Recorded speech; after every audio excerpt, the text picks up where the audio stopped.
My fellow Americans, welcome to The Celluloid President, the podcast about American presidents on film. Today we're discussing Death by Lightning, the Netflix limited series about the assassination of James A. Garfield. I'm Gary Holmes, and joining me today via Zoom from California is Jim Robinson. Jim, the era depicted in this series was one of the great moments in the history of beards. Did you ever consider growing a Gilded Age beard? I don't think I could, even if I wanted to, Gary. But I'll say this for Gilded Age beards. They're all in. These are guys that took a stand. None of this several days growth of beard that you see around with everybody these days. Either go for it or shave. That's my philosophy. You'll have to have a word with JD Vance about that. Oh, You he's know, got a real one. in a way, question is why men don't wear beards, not why they do, because it's the natural state of things. But for whatever reason, from ancient times to the 1960s, beards have come in and out of favor. I never had a beard myself until 4 years ago when I broke my right shoulder and lost my ability to shave. It came in pretty fast, but it was so white that it made me look older. So I'm sorry now that I never tried it before when I had darker hair, but it wasn't a very common look in the business world when I was working. And I've always been as conservative in my appearance as I am in my political beliefs. They were so bushy in this series that until I got my bearings and watching the first episode, and when they kept jettisoning in between scenes with Gateau, the assassin, and scenes with Garfield, the president, I had trouble telling characters which was which at first. Well, yeah, and maybe that's part of the reason that beards are not so popular. Beards are over the years, beards are considered a militaristic, very manly way to be.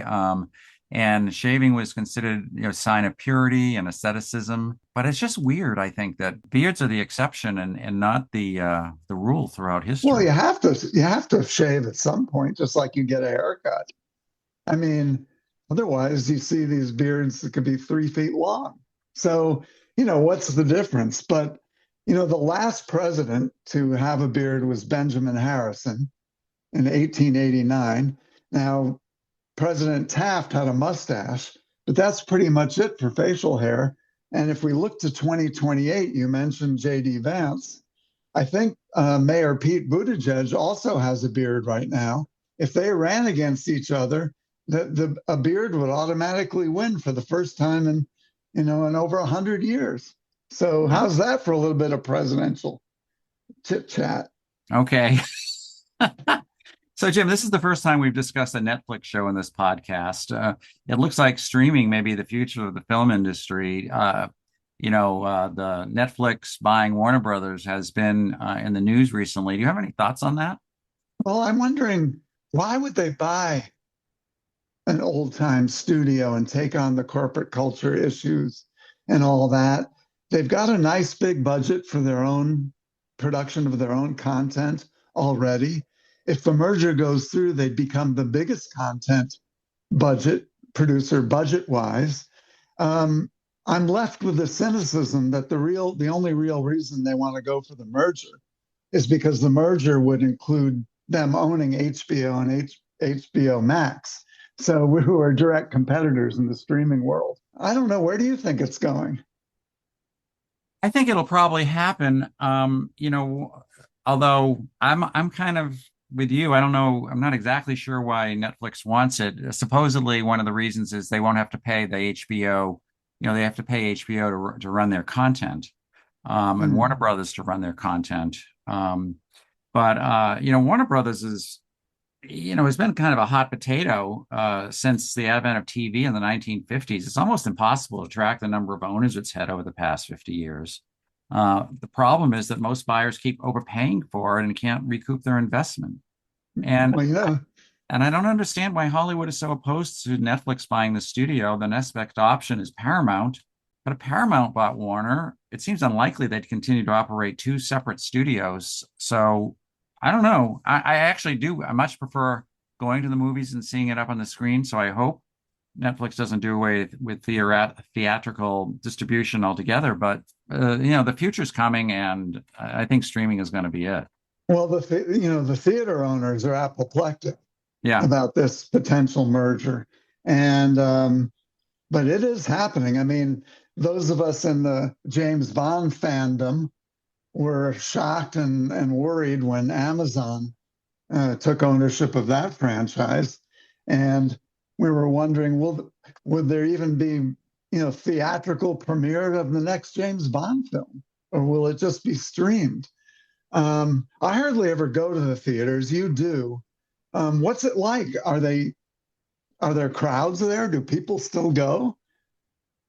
It depends. I usually go to this local little repertory theater that shows art house films, and it's a gigantic theater, and there's hardly anyone in there when we go. Oh, So, I mean, I even went to see Wicked there, and there were probably 50 people in the theater, which was good for them. But I have been to a crowd, and when I went to see Spinal Tap 2 in New York City, there was only like 30 people in the theater. So in Manhattan? in Manhattan, yeah. Wow. Wow. Well, one thing we can say on the plus side of streaming and of Netflix is without it, the series we're discussing today would never exist. Well, that's for sure. And so we So got to speak, give some points there. yeah. So in a way, Death by Lightning is a true gift to our podcast because it allows us to discover two presidents I thought we'd never have a chance to cover, James A. Garfield and Chester Alan Arthur. I mean, talk about obscurities. They're part of a long string of presidents between Lincoln and Theodore Roosevelt who are hard to keep straight, in part because of those beards, and in part because the so-called Gilded Age was dominated by industrialists like Rockefeller, Carnegie, Frick, Vanderbilt, Morgan, rather than by political leaders. So, what, if anything, did you know about these two obscurities before you saw this show? We didn't study this era when we were in college. Yeah, I knew that Garfield was barely president at all, Yeah. several months. But I did know that he was an up from the bootstraps kind of guy, almost Lincoln in the sense of a deprived background. He was a government reformer. He was devoted to racial equality. And I think he represents one of the great what ifs in presidential history.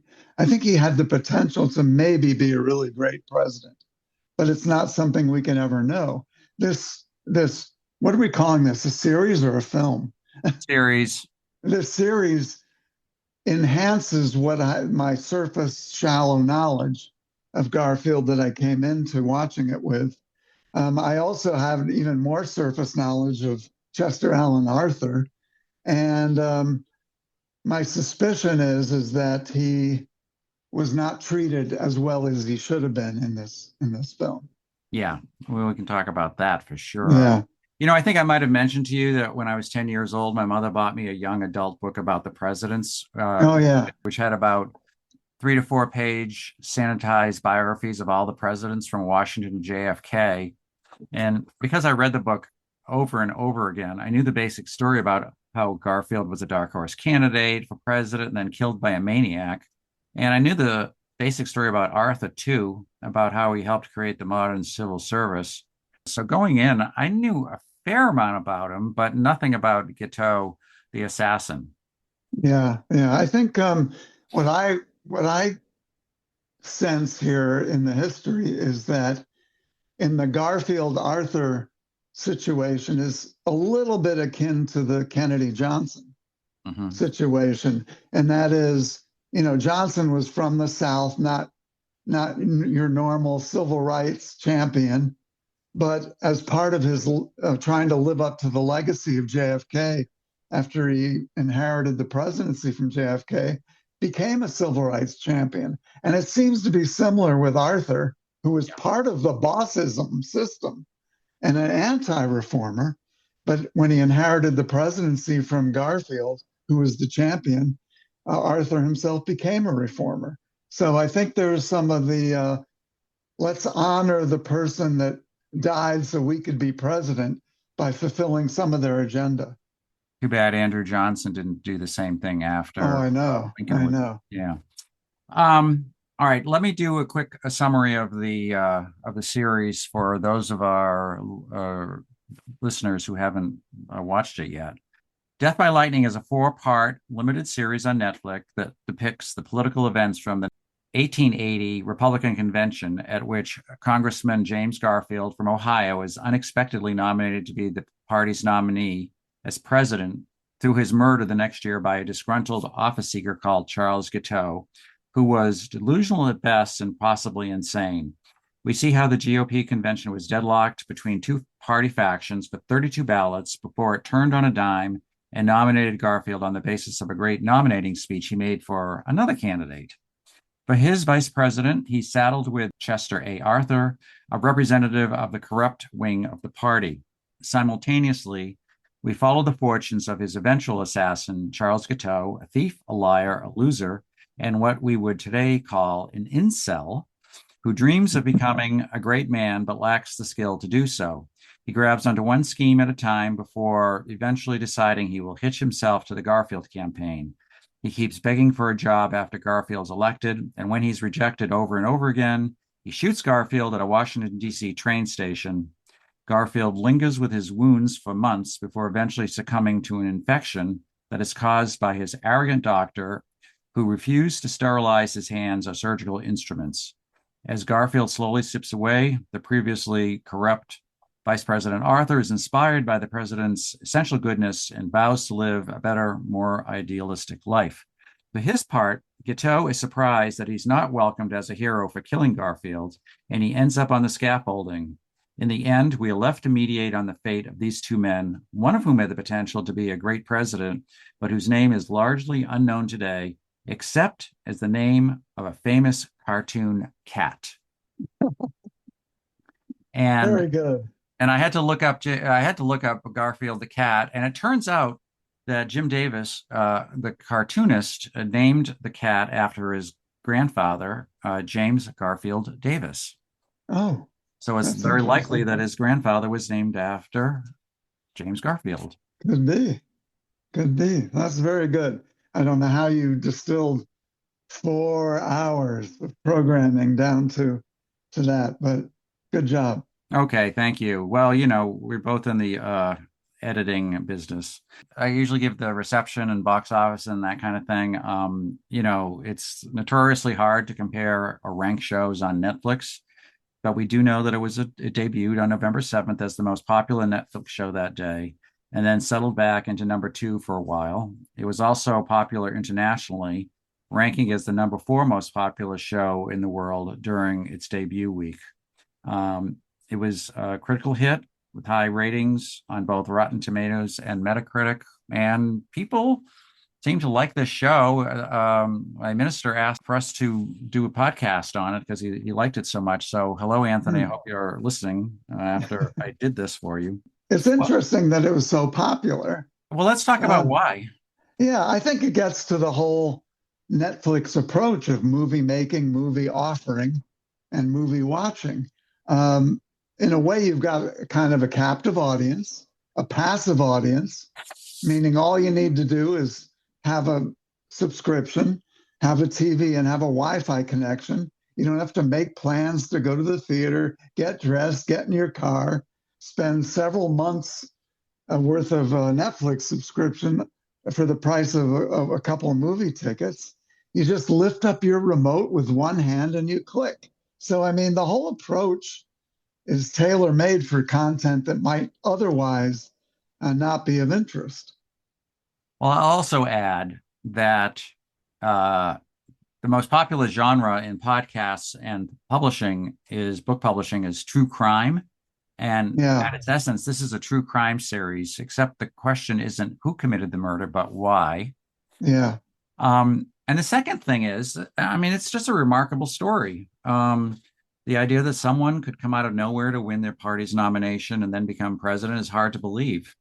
And this is part of dad history. There's a lot of guys, especially guys, who just like eat up history, and they read these thick books and they love these shows on TV. And Ken Burns has made his entire life, satisfying these guys. I think there's a whole subset of people that like to watch crime, and there's a whole other subset of people that like to watch history.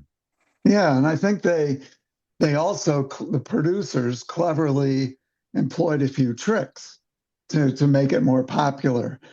First, divide it up into bite-sized pieces, 4 episodes, so that you can make it a little longer, but you're not taxing people like you would in a 4-hour movie in a movie theater. And then you modernize it. It's very important. You throw in some F bombs and some sex, as they did in the first minute of the movie, both. You have modern theme music. So, literally, in the first for minute, you're assuring younger, hipper audiences, don't worry, this is not going to be one of your grandparents' stodgy costume dramas. It's going All to be right. modernistic. And I Yeah. think that's very, I think it would never survive if it was just made as a Hollywood costume drama. Yeah, no, I agree with you also. And I think also it wouldn't have thrived if it wasn't true. I mean, so much of this we'll get into the history later, but so much of this is true, and you can always say, "Oh my God, can you believe this happened?" I mean, it's sort of if they had just sort of made up a lot of junk about this, I don't think it would have worked. Yeah, and the other thing is not to take anything away from a hit. When you've got 93 million subscribers in the United States and 300 million Netflix subscribers worldwide, even a niche audience can number in the millions. Yeah. And so, that's the beauty of the Netflix approach is you can get content that is not necessarily going to be widely of interest, but still have quite a few, many millions of people watching it. All right. Well, let's talk about what we liked and didn't like. What did you like? Well, I always like it when the less known chapters in history are unearthed for a wider audience. And for me, I think it's healthy and educational, even when there's huge historical licenses being taken on some of the facts and the scenes. And I especially like that Netflix finally found a Republican other than Lincoln that it could like. Yeah. Well, I also liked it because I thought it was a smart and reasonably accurate account of the Garfield story, that it doesn't talk down to the audience. And I liked that it was just interesting and sharp paced, well paced, and I thought I like that. Yeah, it really opened the door on some interesting things in our past that we find it hard to imagine today. First of all, that up until the 70s, 1870s, and early 1880s, anyone reasonably well dressed could walk up to the door of the White House Yeah, and knock on the door right. and be let in by aides and attendants to possibly see the president. Um, the fact that conventions would even mattered, would actually choose candidates for president was interesting. All the issues of advances since that time in healthcare and hygienics, and given that it was infection and not a bullet that killed Garfield, and also how lax and nonchalant both presidential security was for a long, long time, and the choosing of vice presidents was for a long, long time. These are very interesting, tasty morsels for anybody Right. interested in the development of our political and national history. Well, speaking of the assassination, the thing that I guess I'm not quite as surprised that the all that the security wasn't better for Garfield, but 20 years later, McKinley was shot at point blank range in Buffalo. I mean, didn't they learn anything? You know, they had Lincoln killed 40 years ago, Garfield killed 20 years ago, and they let McKinley get shot. Yeah, we had in 35 years, we had 3 presidents shot to death. The first attempt was actually against Andrew Jackson, where somebody point blank fired a pistol at him, but the pistol misfired, and Jackson was not hurt. And it always seems to be after the fact that we learn anything, Yeah. because even after McKinley, I think it was not till 1907 that the Secret Service formally started protecting presidents. The president elect wasn't even covered until like a decade after that. And then we think we're so smart in our own lifetimes. 5 years after JFK, we've got Robert F. Kennedy assassinated because major presidential candidates were not even covered by Secret Service. So Well, it keeps, yeah, and even later, I mean, two women separately took shots at Gerald Ford in the yeah, same month. right. So, I mean, this has just happened over and over again, and right up to the last year. And, we talk about what if on Garfield, Yeah, maybe it could have been a really great president. How's this one for you? FDR was almost assassinated after his election before he even took office. He right. was in Miami, and a gunman, an unemployed bricklayer, I think, opened fire at his car, killed the mayor of Chicago, who was with him at the time. A bullet actually creased FDR's overcoat, and he could have easily been killed. Talk about what ifs. What if there was never any FDR during the Depression and World War II? All right. All right. Well, we let's talk now about what we didn't like. What anything you didn't like about the show? Well, I did have I mean, I understand the reason for the modernization of the Yeah, language, the yeah, vernacular, the way the women acted almost more modernistically than I think they might have. yeah, I understand all that, the snarky asides. I think in that sense, it was borrowing a little technique from Hamilton. yeah, And, the F word used as an adjective, no, that didn't happen in those days. And either did MFer or C sucker. Those phrases weren't around, but they were in there. And so I understand the purpose of it to attract modern audiences, but I still had trouble with it. okay. You know, my biggest problem with the show is actually the basic overall narrative premise, which is to split the screen time between Garfield and Gateau.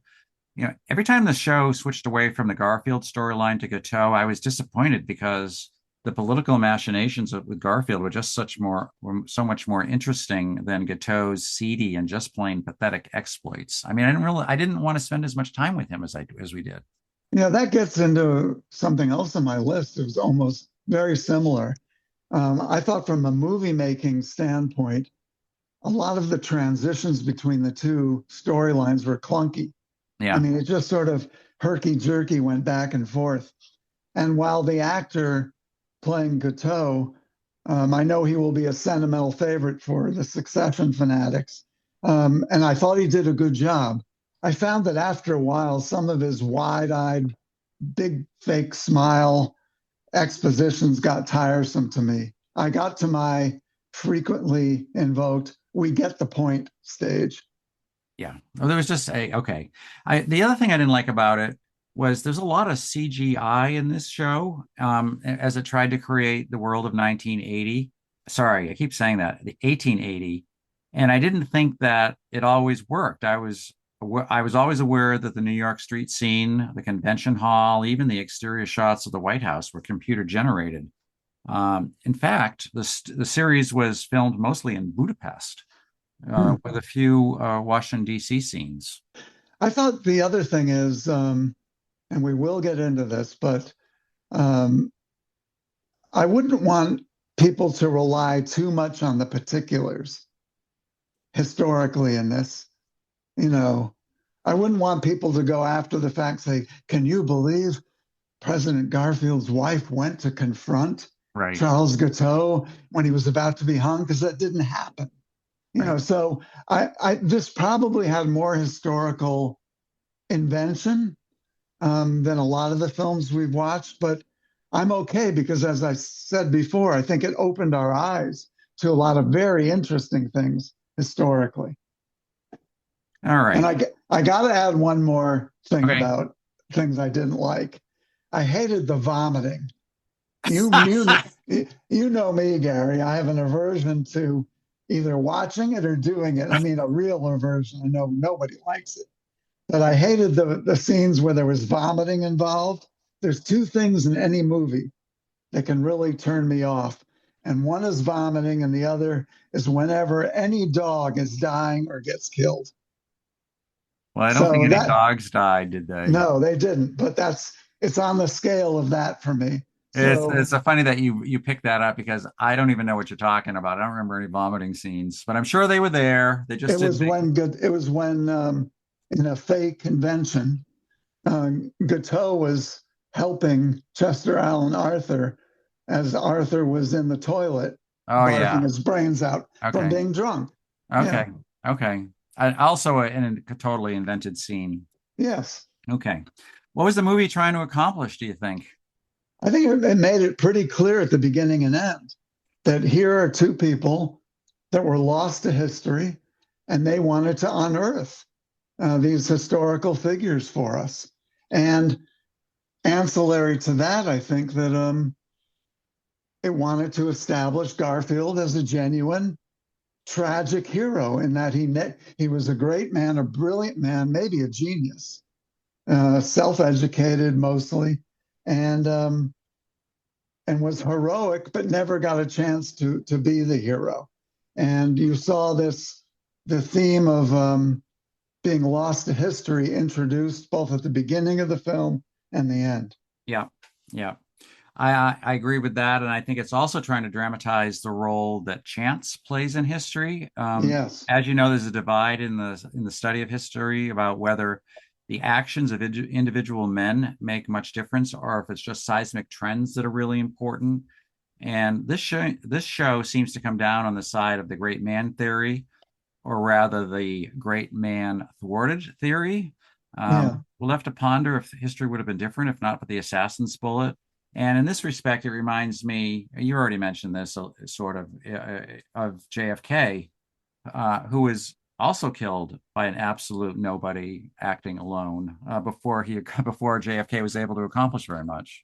Yeah. Of course, neither of them were off the grid totally, as we know now. Neither Gateau or Oswald, but um, that's my comeback to you. All right, let's talk I about think the actors. well, Oh, just one more thing. okay, all right.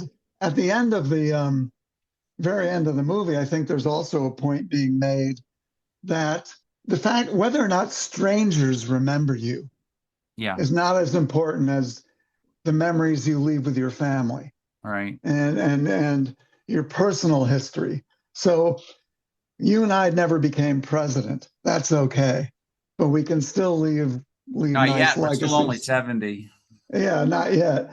And the flip side of that, of course, is the movie saying that you can even be a president and be forgotten. Hmm.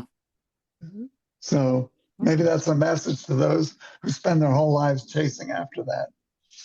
Well, I'm sure that 100 years from now, people are going to not remember who Jerry Ford was. All right, let's discuss the actors. Michael Shannon plays James Garfield. He's a very successful actor, two-time Oscar nominee for Revolutionary War and Nocturnal Animals, both of which I've never seen. In fact, I haven't seen most of his work except for Knives Out and The Color of Water, and I don't remember him in those parts. But he does make an impression here. What do you think?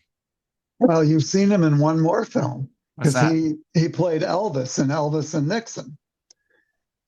He played Ah, Elvis okay. Presley, Okay.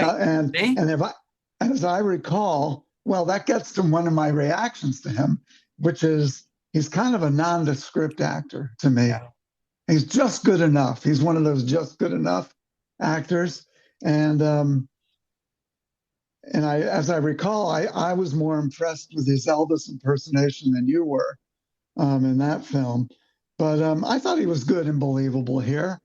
He had to play a good guy, and actors usually like roles that are juicier than that. But I thought he was good. I thought he looked and sounded and acted like what a second half of the 19th century president might act like. Well, this is the first time that he's actually really made an impression on me as an actor. I mean, you're right. I completely forgot that he was that he was Elvis, and you're also right. I mean that he doesn't leave that much of an impression usually, but I thought he was very believable as a Gilded Age politician, and I actually believed that he was Garfield. The only problem is they portrayed him as basically a saint. He's for all the right Yeah. causes. He's honest. He's uncompromising, and he has a vision for America that's appealing to us today. So I think he does a good job, but I think it would have been better if Garfield had been depicted as a real human, like someone who could tell a joke and not walk around like he had a poker up his ass the whole time. Yeah. Yeah. I thought he was pretty good. All right, Matthew McFadden plays Charles Guiteau. You mentioned that he was on Secession. You'll be surprised to know that although I thought he was great on Secession, I don't really like him here. What do you tell me what you think first? Well, I thought he was quite good with the caveats that I mentioned before, that it just got sort of tiresome. Whether that's his fault or not, I'm not saying. Yeah. But it just got sort of tiresome after a while. I mean, the problem for me might be that he played such a memorable character in Secession that it's hard to see him in any other part. But for whatever reason, I never really understand what makes Guiteau tick. Maybe he's a grifter scamming people, but it's not clear to me whether he really believes his own lies and how insane he actually is. This might be an impossible role. We interact with weird, delusional people all the time and say they're crazy without really thinking that that they're actually crazy and dangerous. Yeah, and I think one of the just forgive me for jumping ahead, but I think one of the historical critiques is that he was actually portrayed in this movie as more sane than Yeah. he was in real life, that he really was an insane person. I thought it was interesting, though, that he had to. This assassin is an interesting figure in that he wasn't totally off the grid. This is not some survivalist in a cabin in Idaho that comes down into civilization to kill somebody.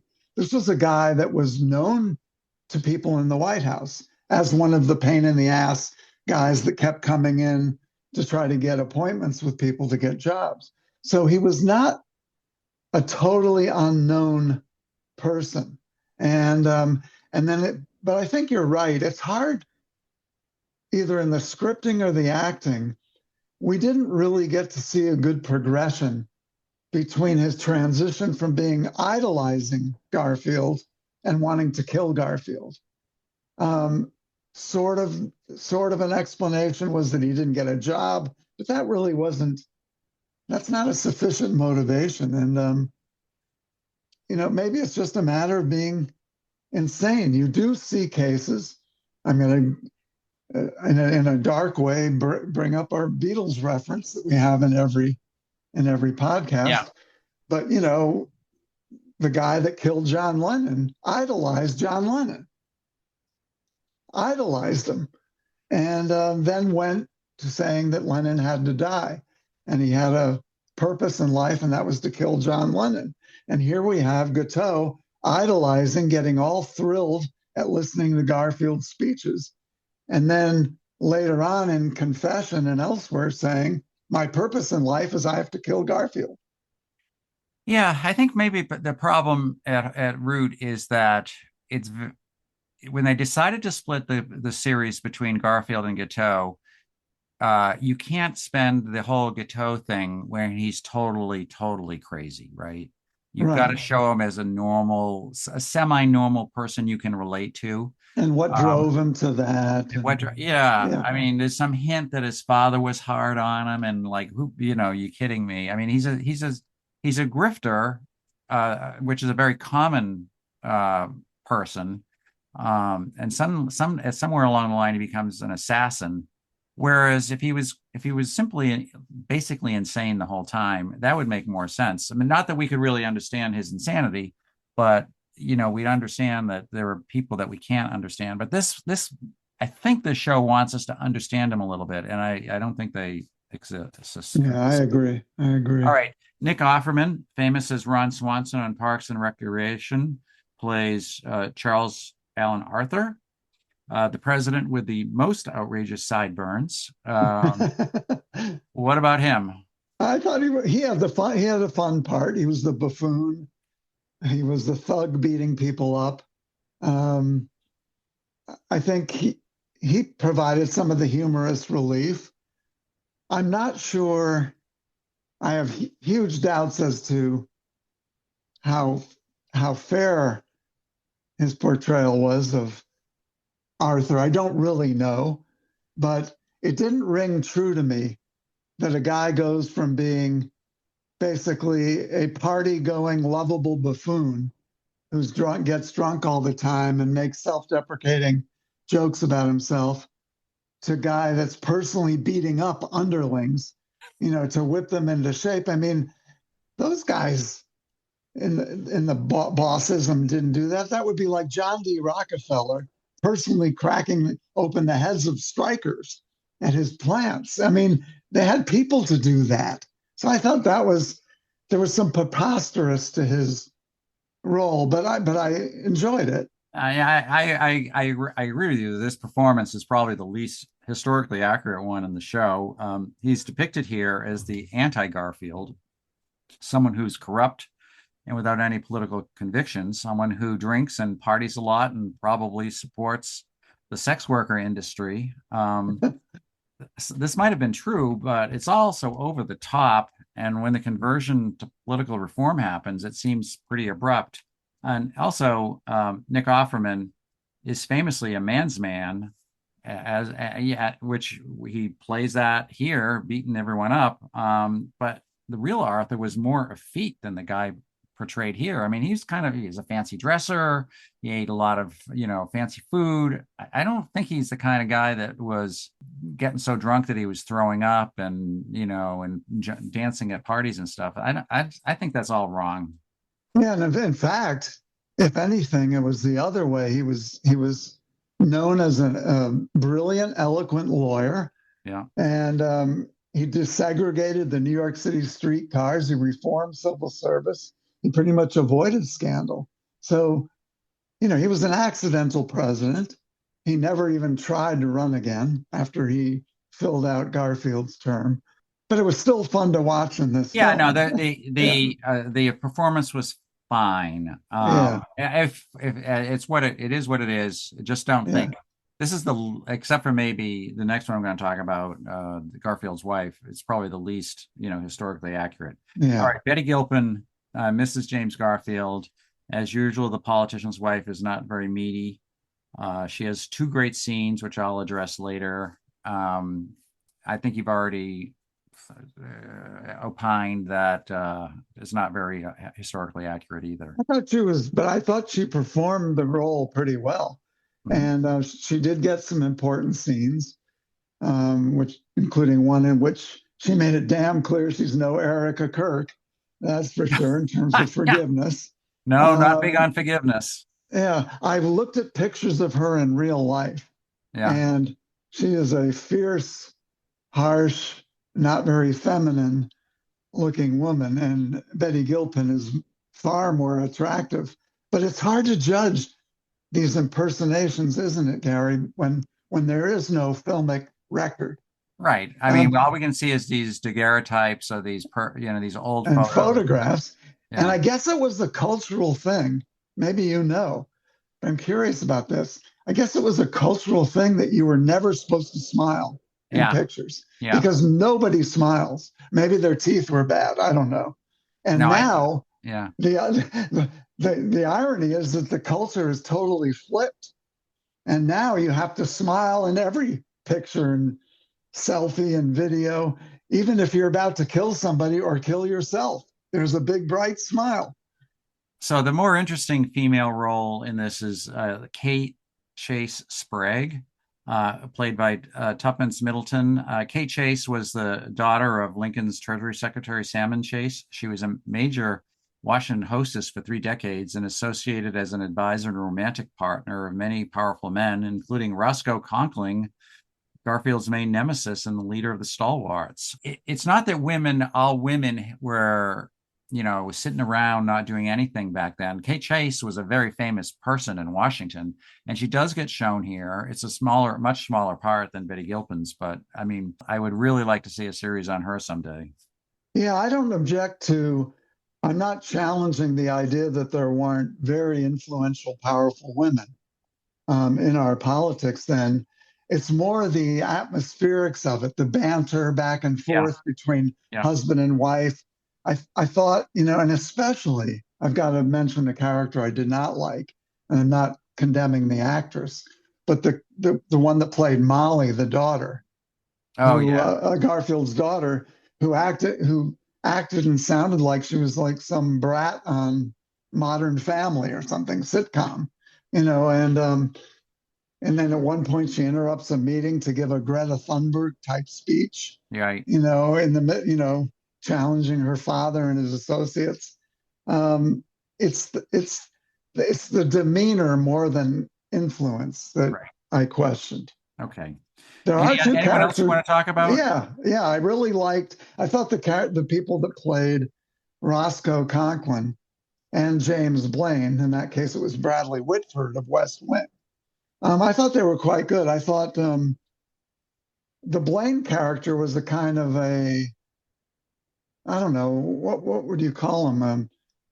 A buddy after Yeah, a while, and even moved into the Garfield farm supposedly, and actually got to run for president instead of Arthur right. next time around and lost. Um, I thought he, and he was with Garfield when he was shot. I thought he Yeah. was very good. I thought he was good in the role. Solid character. Yeah, no, I agree. Good beard. Yeah, An interesting character. Conkling, also an interesting character. I mean, there's a lot going on in this period that we really, we could dig into a little bit more. All right, let's turn to the accuracy, the history of the period. In general, we've brought out a lot of things that were probably ahistorical, but I think it's generally very faithful to the book on which it was based, which is Candice Millar's bestseller Destiny of the Republic. And some of the weirdest things are true, like Gateau belonging to a free sex commune and being rejected by all the women members, or the doctor literally sticking his dirty fingers in Garfield's wounds. yeah. I'm not gonna come to this as somebody that says, "Look, I'm an expert on this period, and here are the things that were wrong." I had to look up everything I wanted, to Yeah, comment on, and I yeah, don't. You might have known this period better than me, but not me. I'm going to give it a lot of credit on the history. The whole split in the party between the stalwarts and the half breeds. The idea that Garfield was a successor to Lincoln, a would be successor who got struck down before he could be that. well, a lot of it really was true. I looked up, I mean, I wonder if this really happened, and a lot of it did. Especially the convention scene was very accurate to what happened. Stuff like, when Arthur goes to Conkling and says, I want to be the vice president, and Conkling, tells him no. That was very accurate because it turns out there was someone sitting in the room that they didn't know was there, and he wrote it all down, and that was published later on, and it was that part was in the book too. So there's a lot of that's accurate. I also think they made a lot of. I already said that they took a lot of liberties with Arthur. He was not in Washington when the Garfields during those long weeks when the president was dying.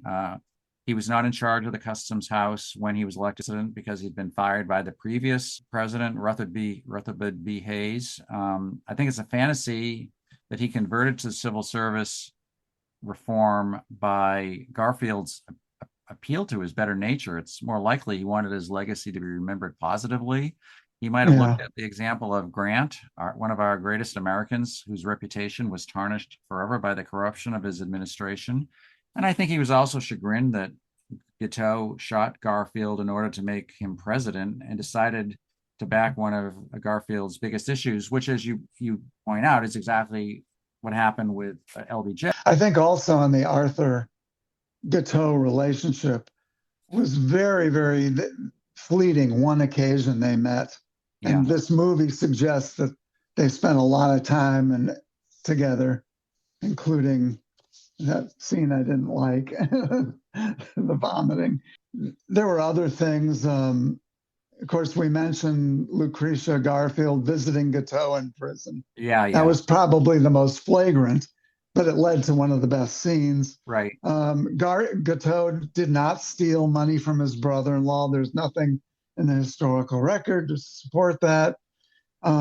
Garfield was not as reluctant a candidate as this movie led to believe. He was known to have done some maneuvering, maybe not at first, but maybe when he saw things were things were getting deadlocked.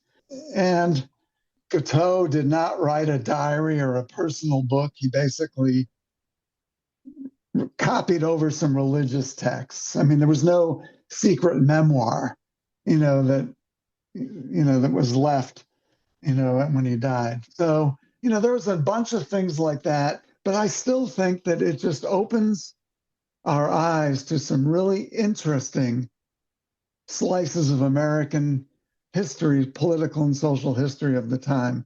And so I'm going to give it a lot of pass on the Yeah, I'm inventions. with you, and in a way I regret that we've spent so much time pointing out these flaws because it was generally extremely historically accurate, and it was accurate on the big picture things, and a lot of the details which seem impossible turned out really to be true.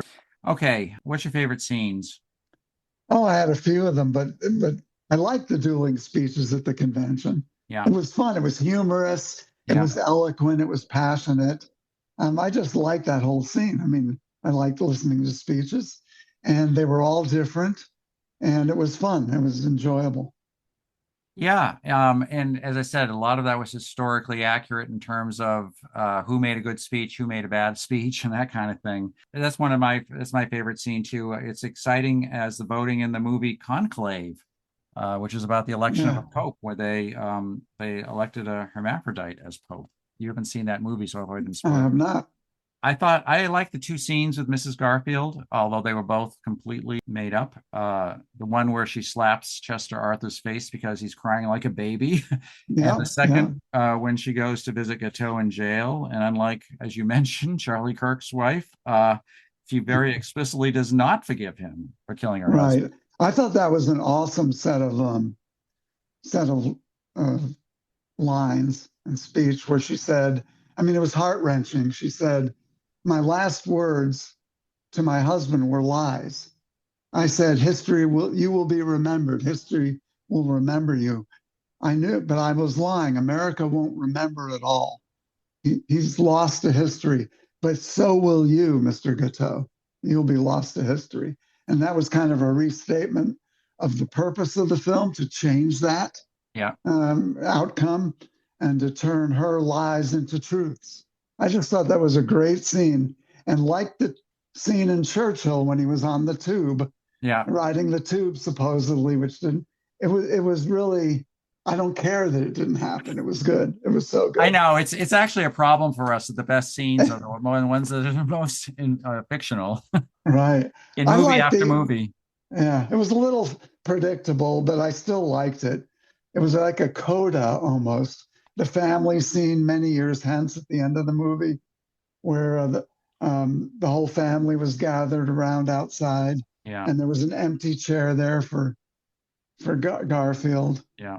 And I just, that's again, that's schmaltzy, but I liked it. Yeah. And I think it underscored one of the messages of the movie, which is, you know, who do you really want to have remember you? Your family or some dusty history? Let's talk about our favorite lines. Do you have any that you want Well, I to? already mentioned I The, like the lines in her speech, yeah. Yeah. in Mrs. Garfield's speech to Gateau at the end. Well, also in the when she was slapping Chester Arthur's face, she says, "You read me now, Chester Arthur. You read me effing well," which of course is Yeah, ridiculous. I wouldn't have I said know. that, you know. But Right. anyway, all right. Great emergencies can rouse, shall we say, generous and long dormant traits in men. If there was ever a shred of real nobility in you, I think now is the time to let it shine. So, what will you do, Chester? Will you resign like a coward in disgrace, or will you step up and reform? That's good. That's really Obviously, good. completely ridiculous and then, but very inspiring at the time. Yeah, I liked when um, Garfield had just been nominated, and he said to Blaine, "You didn't ask me if I wanted it," and Blaine says, "Everyone wants it." And as we've discussed historically, there's probably evidence that Garfield actually did want it. So Well, he even makes it, he even admits at the end that maybe he didn't want to be president right then, but he deliberately made a speech that would make him be recognized. yeah, And let's see, Gateau, when he came in to see Garfield that one time, and they had that very short and very weird meeting, he's just pleading with him. He says, "Tell me how to be a great man," which kind of gets to the heart of the problem is that one is a great man and the other one wants to be a great man but can't because he just doesn't have it in him to be great. I mean, not everyone can be great, and very few can be great, actually. yeah. I thought it was a chilling line when Gateau said, can't remember to whom, but he said, "God has granted me a special purpose all along." And you see this a lot in crazy people, that invoking religion to do evil things, Yeah. which unfortunately, happens a number of times, despite all the good that religion can do. And there was a couple, the money quote from which the title is derived when Garfield says, "Assassination can no more be guarded against than death by lightning." Yeah, that's an actual quote in a letter, though, not in. But I mean, he actually said that. Yeah, That's another thing that's accurate. All right, yeah. let's talk about how the movie is relevant to politics and society today. Not very. Okay, I'm I going to say mean, very. Okay, you can. There's the issues of political assassinations are very relevant. right. The issues of presidential succession, racial equality, political machines versus ground up populist policies, politics, the importance of vice presidents, given the succession track record. Um, but I didn't find a lot of direct compelling relevancies, just interesting and enlightening to those who want to learn about the country and how we developed politically. Well, first, as you mentioned, the idea of assassination and political violence, we've got delusional loners killing or trying to kill politicians, business leaders, ICE agents, and National Guardsmen. But a more nuanced question is the extent violent political language causes unstable guys to assassinate somebody. In this show, we see somewhat violent language used against Garfield, and then a crazy person shoots him, expecting to be rewarded by the conquering Arthur faction of the party. Right after shooting Garfield, Guiteau yelled, "I'm a stalwart." Is that as if that justified his actions? And it's Yeah. almost and it's an ongoing debate now. Do people who use violent language in their politics, do they cause someone else to shoot someone? And I mean, where you stand on this kind of depends on who used the violent language and who got shot. And it seems to go back and forth. A lot of people were blaming the left when Charlie Kirk got shot. And then a lot of people were blaming the right when, Gabby Gifford got shot. So this is again an ongoing unresolved issue. Yeah, political violence is, you're right, that is very relevant to today. I don't know that the series made the point that it was anyone's language that contributed to Guiteau's actions, though. Well, there I was a think scene. you're extrapolating that. I'm not saying the language didn't exist, but was that point made by the film? Well, I think it was he was hearing people talk about how Garfield was a tyrant or whatever. I forget the Mm, exact language, and I don't know. That may have been a turning point for him. I only watched it once, so at the time I was thinking, "Ooh, they're talking very violently, and now he's mhm. going to go kill someone." The Yeah. other issue that discussed in this show is civil service reform, and here we are, 150 years later, asking the same question, which is who exactly in the executive branch can the president fire? Yeah. The issue of the unitary executive is before the Supreme Court right now. I'm sure when they wrote this, when they put all this together, they weren't thinking about civil service reform as an issue that was still up for grabs, but in some respects it is. Yeah, yeah. Well, then that triggers a memory, another thing I think is relevant, and it causes tinges of nostalgia in me that two-thirds, what is it, three-fourths of the federal government's revenues came from tariffs through the New York harbor. But there was no federal income tax. So two cheers for replacing the federal income tax with a value-added tax, aka tariff. Okay, great. Everything would cost like 5 times more than it does now if we did but that. But you, we but we could, wouldn't be punishing work. we wouldn't be punishing work. We'd be punishing consumption, of which there would be Right. none. Uh, okay. So, if you were a high school teacher, would you assign this movie? If it weren't for the F bombs, I would. And I Don't. might even anyway. I might anyway. Well, there's also those sex. There was that sex scene that's in Now, the first minute. yeah, I don't know enough about the climate and atmosphere in public schools today, and it probably depends on where we're talking about.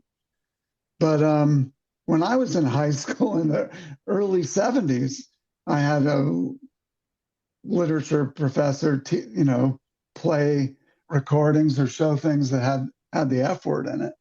Yeah. So I don't know what the practices I would are. say that if you went to a private school, you could probably get away with it. If you went to a public school, you probably couldn't. I mean, almost every public school has very passionate defenders and defenders of whatever they believe and are easily offended. So Mhm. I would but it's too bad. It's too bad for those scenes were in there and the F bomb was in there and all that language because this would be actually would be a great movie to show. Especially when, as we've discussed, the use of language epitaphs was modernization. It wouldn't have been used in that way. Yeah, I'm sure there And was some sort of cursing back then. yeah, but not using the F word as an adjective Yeah, or muttering under your breath when something goes wrong. F. yeah, And the other thing is the very overstated was the way sex played out at the Oneida commune. yeah. They did not believe in monogamy, and they had multiple partners. No one was doing it outside and not in a room with other people. So Well, that was sensationalized as well. I'm glad that you did your due diligence on that topic. Oh, I knew that. No, I'm just of course I looked it up. Let's grade the movie. What would you give it? This is the first fence sitting situation that I've got. Um, Cop out. I've got B plus to A minus. All I right. can't decide which. I made it a B plus. Okay. I thought it That, was. I mean, I hope everyone watches it. oh yeah, I Um, recommend it too. as I said, I found the Ghetto sequences too tiresome to fully enjoy it. And if it had been 3 hours about Garfield doing in politics, I would have given it an A. Hmm. All right, so that's it. This movie. Do you have anything else to say about it? Anything we didn't cover? No, I can't wait to wake up tomorrow morning and shave. All right. I'm going to say, as I always do, the podcast is available on Apple, Spotify, Amazon, and most podcast platforms. You can subscribe there, and I hope you do.